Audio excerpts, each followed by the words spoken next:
என்னுடைய தோழர்களுக்கும் தோழிகளுக்கும் தமிழக மக்களுக்கும் என்னுடைய வணக்கம்.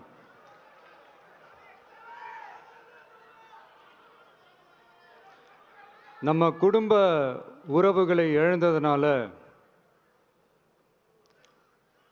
சொல்ல முடியாத வேதனையிலும் வலியிலும் இவ்வளவு நாளா இருந்தோம். அப்படிப்பட்ட அந்த சூழல்ல நம்ம சொந்தங்களின் மனம் பற்றி இருக்க வேண்டியது நம்மளுடைய கடமை. அதனால தான் அவங்களோட சேர்ந்து அமைதி காத்து வந்தோம். ஆனா இப்படி அமைதி காத்து வந்த நேரத்துல நம்மளை பத்தி வன்ம அரசியல் வலைகள், அர்த்தமற்ற அவதூறுகள்னு இந்த மாதிரி நிறைய விஷயங்கள் நம்மளை பத்தி பின்னப்பட்டன, பரப்பப்பட்டன. இது எல்லாமே சட்டம் மற்றும் சத்தியத்தின் துணை கொண்டு துடைத்து எறியத்தான் போறோம்.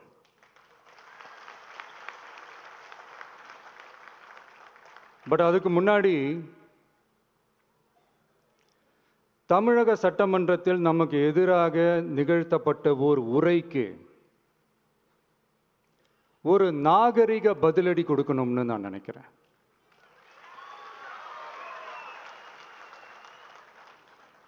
அரசியல் செய்ய விருப்பமில்லை, அரசியல் செய்ய விருப்பமில்லைன்னு அடிக்கடி சொல்ற முதல்வர் நம்மளை குறிப்பிட்டு பல்வேறு அவதூறுகளை பதிவு செய்வதன் வாயிலாக பெருந்தன்மையை பேரளவில் மட்டுமே பேசும் முதல்வர் 15/10/2025 அன்னைக்கு தமிழக சட்டமன்றத்தில் நமக்கு எதிராக பேசிய பேச்சில் எவ்வளவு வன்மத்தை கக்கியுள்ளார் என்பதையும், எப்படிப்பட்ட ஒரு அரசியல் செய்ய முயல்கிறார் என்பதையும் தமிழக மக்கள் உணராமலா இருப்பாங்க.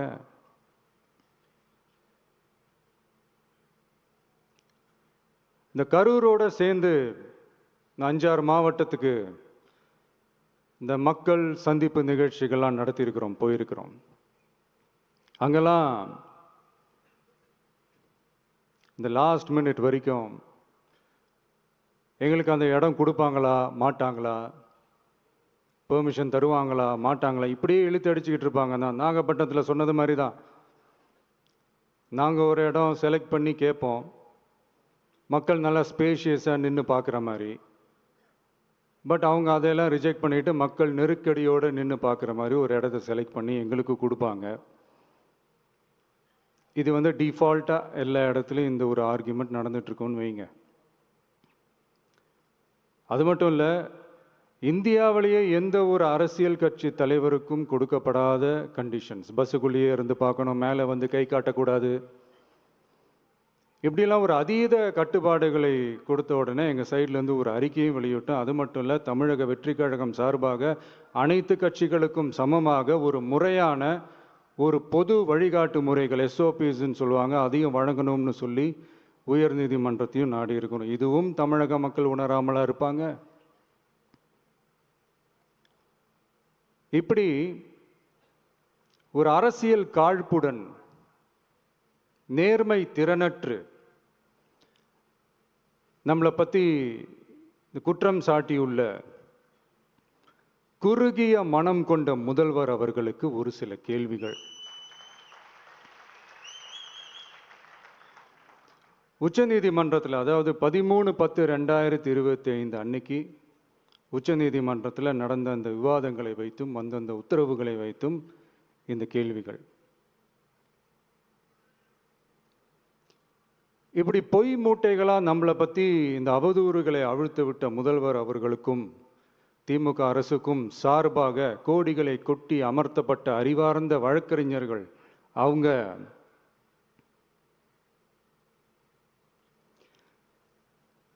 இந்த கபட நாடக திமுக அரசோட தில்லுமுல்லுகளை தாங்கி பிடிக்க இயலாமல் உச்சநீதிமன்றத்தில் திக்கு திணறி நின்றது முதல்வர் அவர்களுக்கு மறந்துவிட்டதா? இந்த கரூர் சம்பவத்துக்கு அப்புறமே அவசரமா ஒரு தனிநபர் ஆணையம், அந்த தனிநபர் ஆணையத்தை அவமதிக்கிற மாதிரி அரசு உயர் அதிகாரிகள், காவல்துறை உயர் அதிகாரிகள் எல்லாருமே நம்மளை பற்றி ஃபுல்லாக இந்த அவதூறுகள் பரப்பி ஒரு செய்தியாளர்கள் சந்திப்பு அவசரமாக. இதெல்லாம் ஏன் நடக்குது, எதுக்காக நடக்குது அப்படின்னு ஒட்டுமொத்த தமிழக மக்களும் கேள்வி கேட்க ஆரம்பிச்சாங்க. இதுவும் தமிழக முதல்வர் மறந்துட்டாரா? அதுக்கப்புறம் அந்த தனிநபர் ஆணையத்தை தலையிலேயே கொட்டி வீட்டுக்கு அனுப்பிச்சிட்டாங்க. அது வேற விஷயம். இப்படிலாம் கேள்வி கேட்ட உடனே ஏதாவது பதில் சொல்லி ஆகணும்ல. அதனால சட்டமன்றத்தில் பேசும்போது உண்மை நிலையை தெளிவுபடுத்தத்தான் அப்படின்னு ஏதோ இந்த சட்ட ரீதியாகவும் சத்தியத்திற்காகவும் நடந்தது போல ஏதோ சாமர்த்தியமாக பேசுறதா நினச்சி பேசியிருக்காங்க.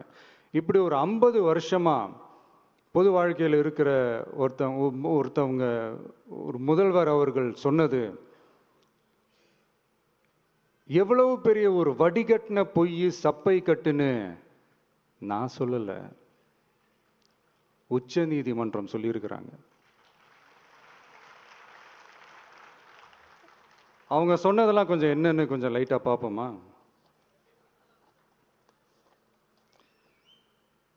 The comments which have been made before the media by the top officers of the police department may create doubt in the minds of the citizenry on impartiality and fair investigation. The faith and trust of the general public on the process of investigation must be restored in the criminal justice system. அதாவது அரசு காவல் உயர் அதிகாரிகள் ஊடகங்களிடம் பேசியது என்பது பொதுமக்களிடையே நியாயமான விசாரணை நடக்குமா என்ற சந்தேகத்தை ஏற்படுத்தக்கூடும் என்றும், நியாயமான விசாரணை மூலமே அந்த சந்தேகத்தை மீட்டெடுத்தே ஆக வேண்டும் என்றும் உச்சநீதிமன்றம் தமிழக அரசின் தலையில் ஓங்கி நறுக்கு நறுக்கு நறுக்கு என்று கொட்டியதை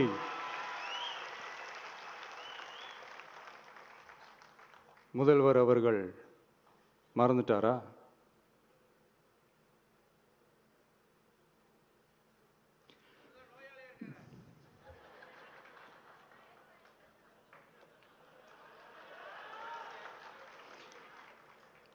மாண்புமை சென்னை உயர்நீதிமன்றத்தின் மாண்புமிகு நீதியரசர் SIT அமைத்து உத்தரவிட்டார் அல்லவா? அந்த உத்தரவை ஏதோ சட்டத்தின் மீதும் நீதி பரிபாலனத்தின் மீதும் மரியாதை கொண்டவர்கள் போல ஒரு நாடகத்தனமான கொண்டாட்டத்தை திமுகவிற்கு ஒத்து ஊதுவோரும் நடத்தி கூத்தாடி குதூளித்தனர் அல்லவா? தாவேக்காவிற்கு எதிராகவும் நமக்கு எதிராகவும் உயர்நீதிமன்ற மாண்புமிகு நீதியரசர் தீர்ப்பளித்து விட்டதாக விதந்தோதி விழா எடுத்தனர் அல்லவா?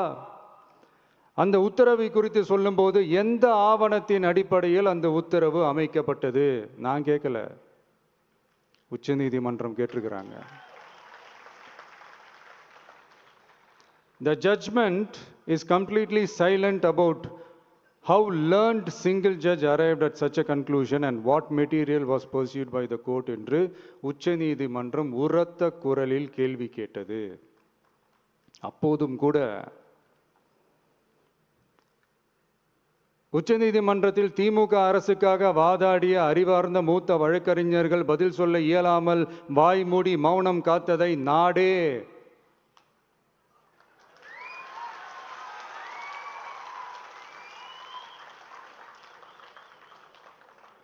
பார்த்ததல்லவா? இதையும் முதல்வர் அவர்கள் மறந்துட்டாரா?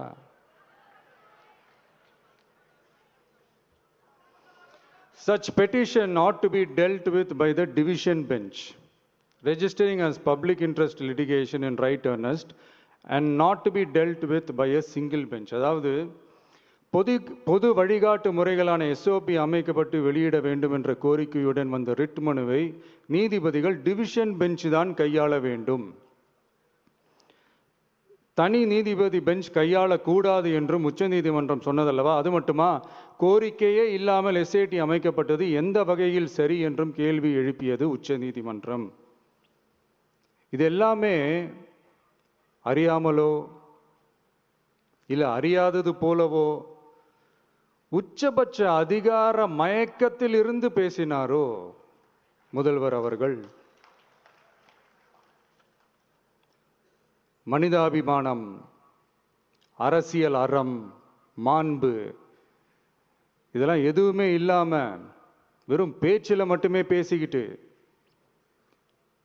அரசியல் ஆதாயம் தேடுற ஆட்டத்தை ஆடத் தொடங்கிவிட்டார் முதல்வர் அவர்கள்.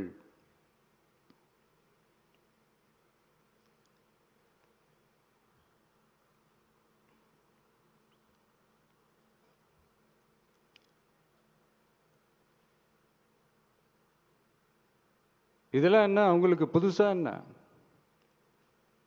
1969க்கு அப்புறமே எப்போ கட்சி அவங்க கைக்கு வந்ததோ, இன்னும் குறிப்பாக சொல்லணும்னா 1972க்கு அப்புறம் கேள்வி கேட்க ஆளே இல்லாமல் போச்சுல்ல. அதுக்கப்புறமே இந்த திமுக தலைமை இப்படி தானே இருக்குது. இப்போ நாங்கள் கேட்டோமே இந்த சில கேள்விகள்லாம், இதெல்லாம் நான் கேட்கல, சுப்ரீம் கோர்ட் கேட்டிருக்கு. இதனால என்ன புரிய வருது? இந்த கவர்மெண்ட் நடத்துகிற அந்த விசாரணை மேலே சந்தேகம் ஏற்படுதுன்னா அதுக்கு என்ன அர்த்தம்? உங்க மேல நம்பிக்கை இல்லைன்னு அர்த்தம்.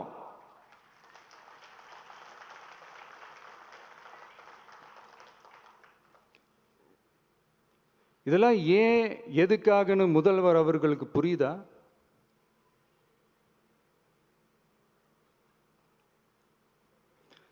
சுப்ரீம் கோர்ட் சொன்னதோட மட்டும் இல்லை, நிஜத்திலும் இன்னைக்கு மக்களுக்கு இந்த கவர்மெண்ட் மேல இருக்கிற நம்பிக்கை மொத்தமாக மண்ணுக்குள் புதைந்து விட்டது.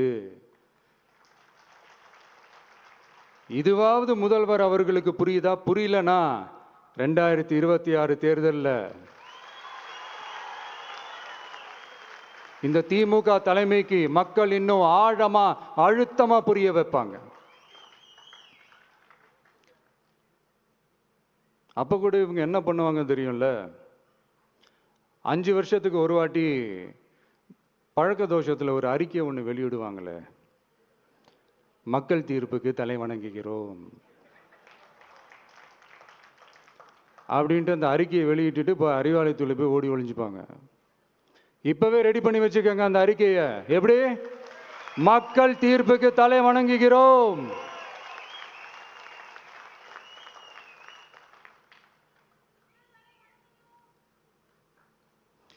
நான் போன பொதுக்குழுவில் சொன்னதை தான் இங்கே நான் திரும்பவும் சொல்கிறேன். இயற்கையும் இறைவனும் நம் தமிழக சொந்தங்களின் வடிவில் மாபெரும் மக்கள் சக்தியை நம்ம கூடவே நிற்கும் போது எம் மக்களுக்கான அரசியலை தடுப்பவர் எவர்? அதனால தோழர்களே, நமக்கு வந்திருக்கிற இந்த இடையூறு வெறும் டெம்பரவரி மட்டும்தான். எல்லாத்தையும் தகர்த்தெறிவோம், மக்களோட கை கோர்த்து நிற்போம், மக்களோட களத்தில் போய் நிற்போம். நம்ம பயணத்தில் தடம் மாறவே மாட்டோம். இப்பவும் சொல்றேன், 2026ல் 2 பேருக்கு நடுவில் தான் போட்டியே. ஒன்று, இன்னொன்று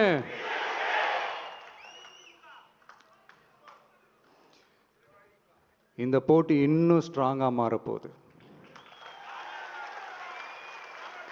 100% வெற்றி நமக்கு. வாகை சூடுவோம், வரலாறு படைப்போம். கான்பிடென்டா இருங்க, நல்லதே நடக்கும், வெற்றி நிச்சயம். மீண்டும் சந்திக்கும் வரை நன்றி, வணக்கம்.